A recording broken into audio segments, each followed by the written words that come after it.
These are radius chine plywood catamarans. These two pictures are both the same boat, DH550. Can't think what she's called. Wild Vanilla.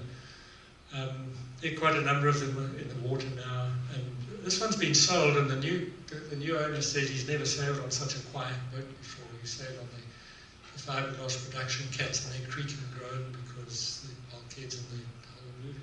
And he says this boat is totally quiet, and it's got a lot of bridge deck clearance. The bridge deck is actually at that level. You can just see the front of the bridge deck. The clearance is like that, so you very seldom get a wave hitting underneath. I've got commissions for a 43, which I'm working on at the moment, and a 38 one to follow as well. And there's a company in the UK that is producing kits for these boats, and the plan is that it will be every piece of plywood that goes into the boat will be supplied in the kit. At the moment, he's got 4 of the 55s being built at the moment from kits, and 2 of the 47s. And at the moment they include whole deck, all the bulkheads, the bridge deck, all of the joinery fittings in the hulls, and I think he's just got the joinery on the bridge deck to do. Massive kits. If I think that I showed you just now the DD950, that is 62 sheets of plywood for hull deck and bulkheads and backbone. These boats are hundreds of sheets, and everything is properly indexed so that you know exactly what item it is. And also he's got incredible build manuals that he's put together, which are interactive PDFs. You get a PDF file and you can click on whatever you want, and you can zoom, you can expand, you zoom in to get the detail that you want. You click it, it'll take you to the detail that you want. Doing an incredible job in these kids. The twin sisters is that I was commissioned to design these 2 boats at the same time. This one, it was actually from an uncle of mine. He wanted a modern schooner. No, that boat's got a cutter rig, but he wanted a schooner, a station schooner. And this one here, there was a guy in South Africa, a rich guy, who owned a boat that used to be the Lord Mayor of London's ceremonial barge, which looked a lot like that, but was a lot narrower and was very decrepit. And he actually asked me to oversee the renovation of that boat, and I said to him, that boat is so far gone, it's going to cost you more to rebuild that boat than if you just built from scratch. And I said, you're still going to have a boat that your wife is going to say, no, I don't want to go on that. And so this is what resulted. But I was working on these 2 boats at the same time, and this was at a time when I was making the change from drawing by hand to drawing by CAD. Because CAD used to be very slow, and I found it, I just couldn't be bothered to sit and watch a screen for 20 minutes while it regenerated. So I carried on working by hand until it got fast enough that I could draw as quickly in CAD as by hand. And so I drew this boat in CAD, the modern boat, and I drew the traditional one by hand.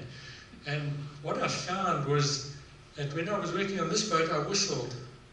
And I never whistle when I'm working in CAD. My daughter was a baby. When she was still in a carry cot, she could whistle. She could whistle before she could walk, because I was always whistling. But I stopped whistling when I started working in CAD. And this picture I put in here really because it's a cool picture. That's a Vickers 45. It was built in Cape Town. It's now based in Vancouver, Canada. And they did a mountaineering trip down to the ice, down to the Antarctic.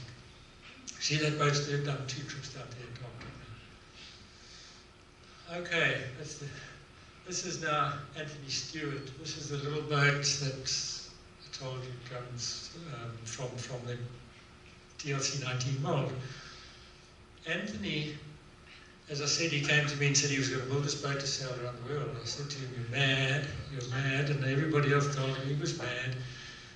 And the day that he was leaving, he was standing on his boat, and he said, "You people all think I'm mad. You think I'm mad? You need to meet my mother." So we learned where he got it from. He left Cape Town knowing that he actually told the rescue services, "If you don't hear from me, don't come look for me." He didn't want people to see him as being irresponsible, going out there and expecting to be rescued. If he disappeared, he disappeared. That was all there was to it. And off he went. Well, he also capsized the first time 4 days out of Cape Town. Also got hit by a storm. We've been hit by storms 4 days out of Cape Town, a few times on the Cape Toria race. There's a storm sitting out there waiting for you. And he had his harness on, and he ended up in the water behind the boat, and the boat dragged him along until he could put himself back on board. And afterwards, when he got back, I said to him, "How many times did you capsize on this voyage?" And he said he absolutely doesn't know. He says at least 50 times. And he says only on that first occasion was he wearing his harness. The rest of the time he didn't have a harness on. But I think I've got a picture on the next page. Yeah, you see that box there? If he was sailing in rough conditions, the boat itself steer, it's got a vane gear, he would lie there, and if he felt the boat going over, he would just push his arms outwards and hold himself in that little spot there until the boat came back upright again. And the boat would carry on sailing.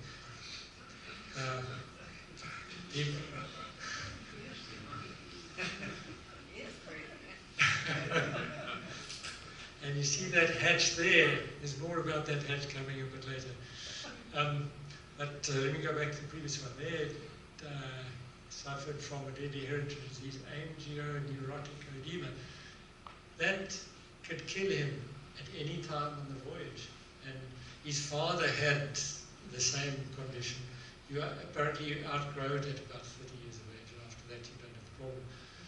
And Anthony was in his 20s. And he did this voyage knowing that he could be killed by this. And he actually did have an attack of it towards the end of the voyage, and he just happened to be approaching his home port. And so he was hospitalized back in his home base.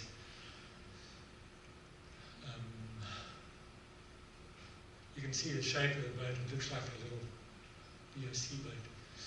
And lots of buoyancy to keep the boat afloat if it was hold.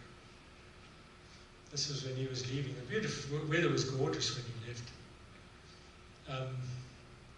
He was navigating by school atlas. You've got no room on a boat like that to have charts, so you had the school atlas. And a little protractor, and I don't know if he even had a sextant on the boat, but his school atlas got waterlogged, and after that it wasn't much good for him for navigation. And he overshot St. Helena Island by 50 miles. When he saw the cormorants flying the other way, he realized he'd missed the island, and he turned around and he followed the cormorants to the island.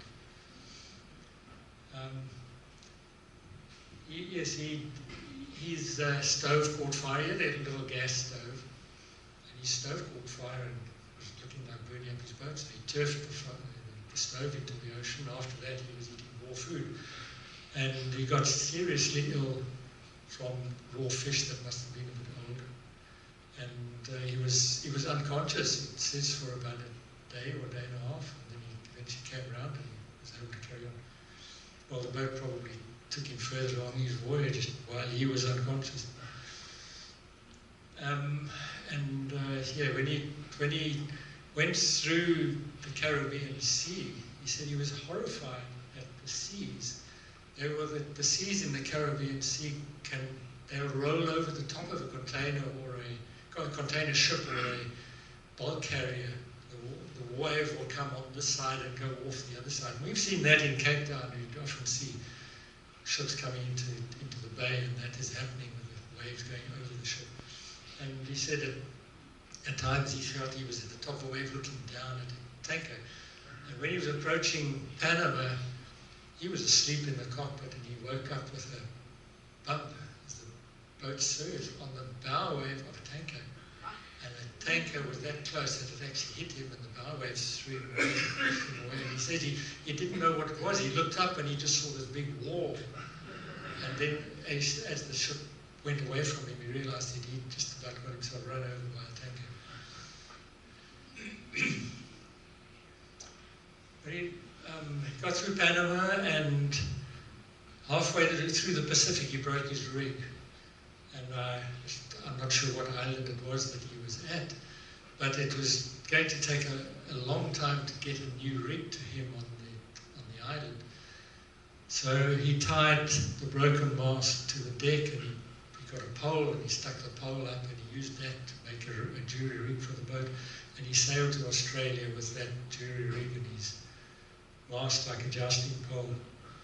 And he told a funny story of when he reached Australia and he got stuck on a sandbank, and he was on the sandbank pulling his boat off, and a media helicopter flew over, they were coming to welcome him, and there he's stark naked on his boat. And the Australians couldn't believe that he was sailing around the world in this little boat, and he told them about the conditions that we sailed in Cape Town, where you go out of the harbour and you're going out into literally open sea conditions. We sail sometimes with 40-foot swells coming into Table Bay or Hout Bay, and you're racing those conditions.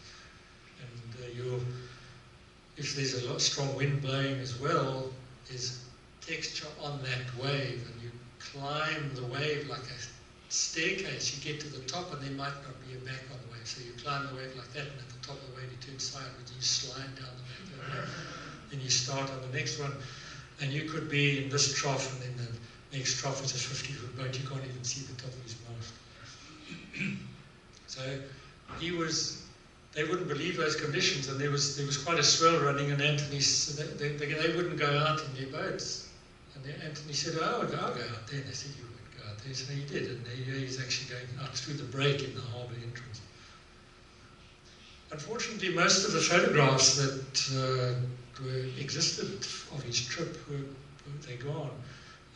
His house was burnt down about a year after the voyage, and he thought he'd lost all of his photographs, but he'd actually given me some that I could use for an article for the magazines. And the ones that he got back were the ones that I had, and those are the ones that you see here. He was sailing from Australia towards Madagascar. He was going to go down the western side of Madagascar, and he had managed to get himself a sponsor when he was in Australia, South African sponsor, but they required him to make daily reports, contact the media, talk to them about what's happening on the day and so on, and they gave him an SSB radio to do it. And the SSB radio was under the deck, under that hatch that I pointed out a couple of slides back. Well, he was in a storm, and he had to make this radio report. And to do the radio report, he had to have the hatch open. And he took a wave over the boat with the hatch open. The wave went down through the hatch. He ended up at the bottom of the hull, half full of water, free surface effect of water in your hull. It actually throw the boat over, and that's what it did. Capsized the boat, broke the rig, and then he drifted for 3-4 days, and he ended up on the reef around an atoll, which is part of the Seychelles island group. And he hit the reef, and that's where he and the boat stuck. And he had to get to the island. All he had to protect himself was a marlin spike, and there were black-tip sharks between him and the island. And he swam that lagoon fighting off these sharks all the way to the beach. And there, he actually managed to get his video camera ashore with him. And on the shore, he was convinced he wasn't going to be found. He couldn't find any food, and he didn't, nobody knew where he was. He was way off his track. so they wouldn't have even known where to look for him. And he recorded a goodbye message to his fiancée and his parents. And a couple of days later, he saw a fishing boat out there, and the fisherman picked him up, and he was in a pretty bad state. And they took him to the main island, to the hospital. And then they said a seaman mustn't lose his boat in the soils of his boat. So they went back to the atoll, pulled his boat off the beach, and they took it for him back, took it to where he was. Now, from there, once he was well, then he was picked up by a ship and taken to Durban. The company that did this for him is Mediterranean Shipping Company. People tend to think Mediterranean Shipping Company is a Mediterranean company. It's actually based in Durban, South Africa. There's an office in Norfolk as well. But Captain Sano, who runs the company, is a big benefactor of sailing in South Africa. And he paid the entire campaign for the South African America's Cup team, which was when they were still sailing monohulls, and got a lot of particularly black kids, juniors, into the team, got them into sailing. Some of those guys are now doing very well in sailing. But he sponsored that whole thing, and he sent one of his ships to the Seychelles, where it wasn't going, to pick up Anthony and his boat, take them to Durban. While in Durban, Anthony got married. He spent his honeymoon repairing his boat. There's Anthony. He's a big guy. Anthony is 6'2", something like that. Yeah, he's about my height. And heavier than me. Well, he's now a lot heavier than me. But you can see the state of the boat. And he repaired it, and then Mediterranean Shipping Company picked him and the boat up again, took them back to where he was originally hit by the storm, dropped him, took him across his track, dropped him in the water. They went off, and he sailed on his way. He had continued with the trip, which not many companies will do that. So I've got a lot of respect for MSC. This is when he arrived back in Cape Town. We met him on my boat at the time. I had Constant One. You can see my banner there. Once he'd crossed his track to come into the harbour, then his wife joined him, and they were taken into V&A, Victoria and Alfred Basin, is the most popular marine or dockside shopping mall in the world. Gets millions of people every year. Fantastic place, costs a lot of money, and I think the Japanese know. But they took him into there, where there were thousands and thousands of people waiting to greet him. And they hung his boat on the crane, and behind there is a fishing trawler, and they'd set up a big party on this fishing trawler. The media were all there and so on. But Anthony is not one for media. He actually didn't want all the attention. You can see the SOS on his keel. Anthony wasn't trying to break records. The record for longest distance in an open boat is held by Webb Childs.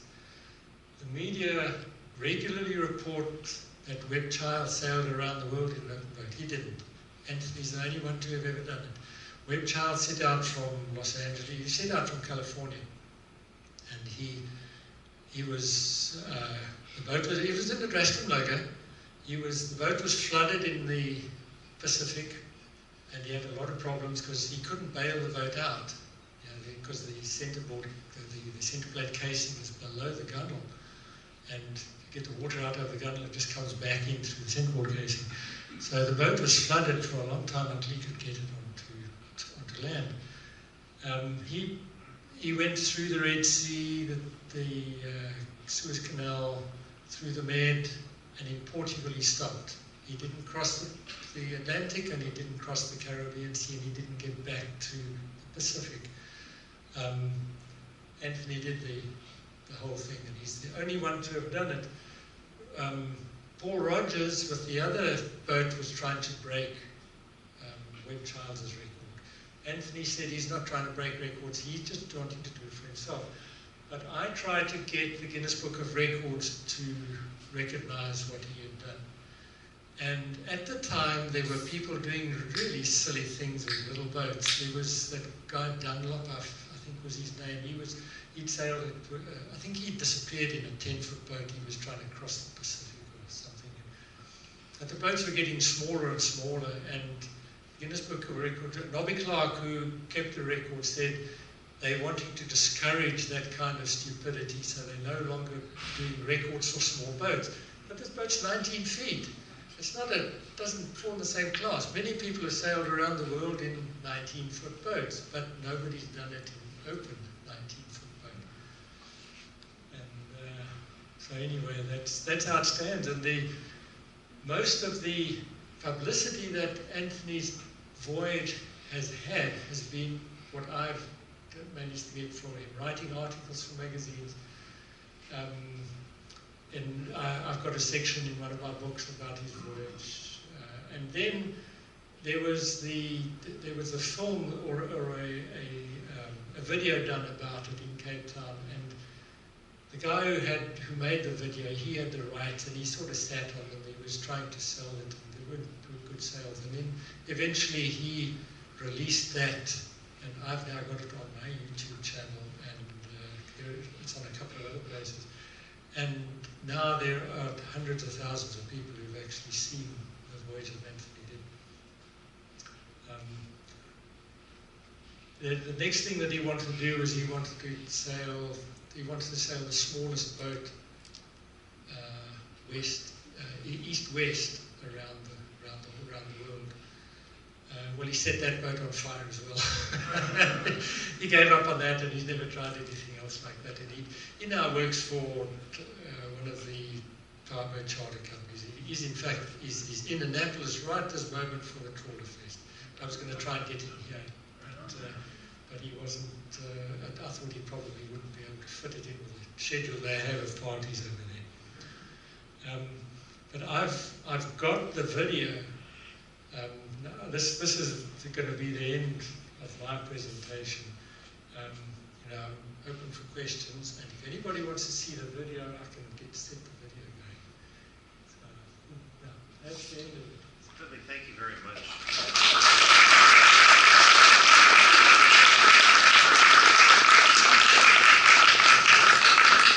I see a lot of sleepy people here, so I'm going to suggest if you don't have questions, this is your chance to exit gracefully and say thank you. Those of us who do, please stay and we'll talk with Dudley. Thanks you.